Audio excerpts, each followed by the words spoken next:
गर्भवती गोपी। लोदीपुर गांव में गोपी के साथ कोकिला और अहम रहता था। वह बहुत ही गरीब होने की वजह से 2 वक्त की रोटी भी उसे बहुत मुश्किल से मिलती थी। गोपी और अहम एक साथ फैक्ट्री में काम करता था। शादी के 2 साल बाद अहम फैक्ट्री की एक लड़की से शादी कर लेता है और गोपी को अकेला छोड़ के चले जाता है। कुछ दिनों बाद गोपी की डिलीवरी होने वाली थी, तो गोपी कोकिला से कहती है, माँ जी, मैं माँ बनने वाली हूँ। क्या कही कर्मजली, तू मेरे बेटे को बदनाम कर रही हो।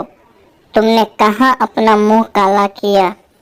मेरे बेटा तो कई दिनों से तुम्हारे साथ नहीं है, फिर उसका बच्चा तेरे पेट में कैसे।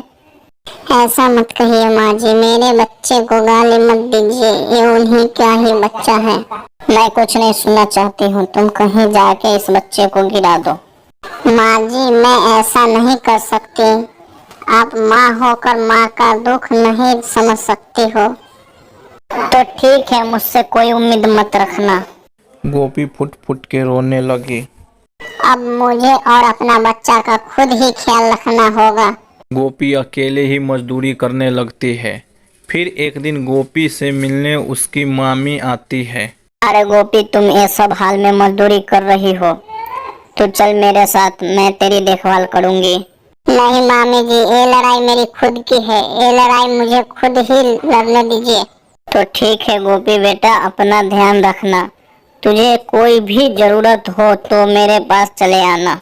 अब उसे काम करने में बहुत ही दिक्कत होती थी।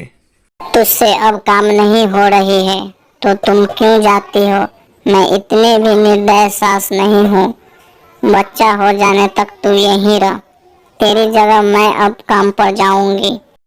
ठीक है माँ जी, आप जैसा कहती है मैं वैसा ही करूंगी। और गोपी जल्द ही अपनी बच्ची को जन्म देती है।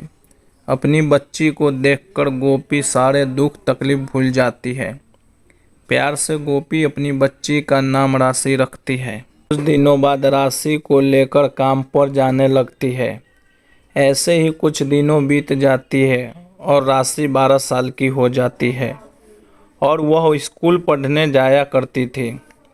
एक दिन राशि अपने माँ से कहती है, माँ, स्कूल में सारे बच्चे के पापा मिलने के लिए आते हैं, पर मेरे पापा कहाँ हैं?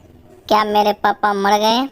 नहीं नहीं, ऐसा बात मत बोल बेटा, तेरे पापा नहीं मरे हैं।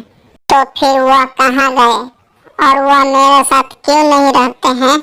तो गोपी राशि को अब सारी सच्चाई बताती है।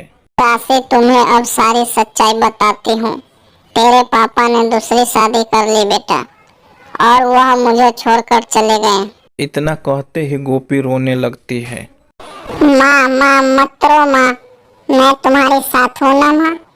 मैं तुम्हें छोड़कर कहीं नहीं जाऊंगी माँ। राशि के बात सुनकर गोपी अपने आंसू पोंछने लगती है और राशि को अपने गले लगा लेती है।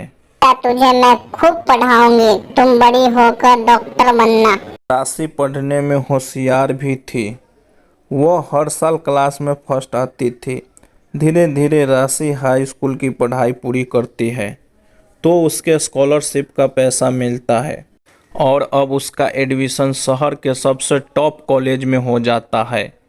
उस कॉलेज में सारे बच्चे अमीर घर के थे।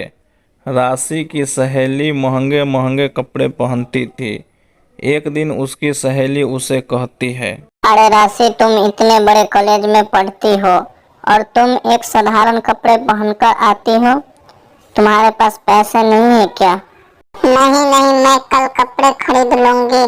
राशि घर जाकर माँ से कहती है, माँ, कॉलेज में सारे बच्चे अच्छे अच्छे कपड़े पहनकर आते हैं, मुझे भी स्टाइलिश और अच्छे कपड़े खरीद दो।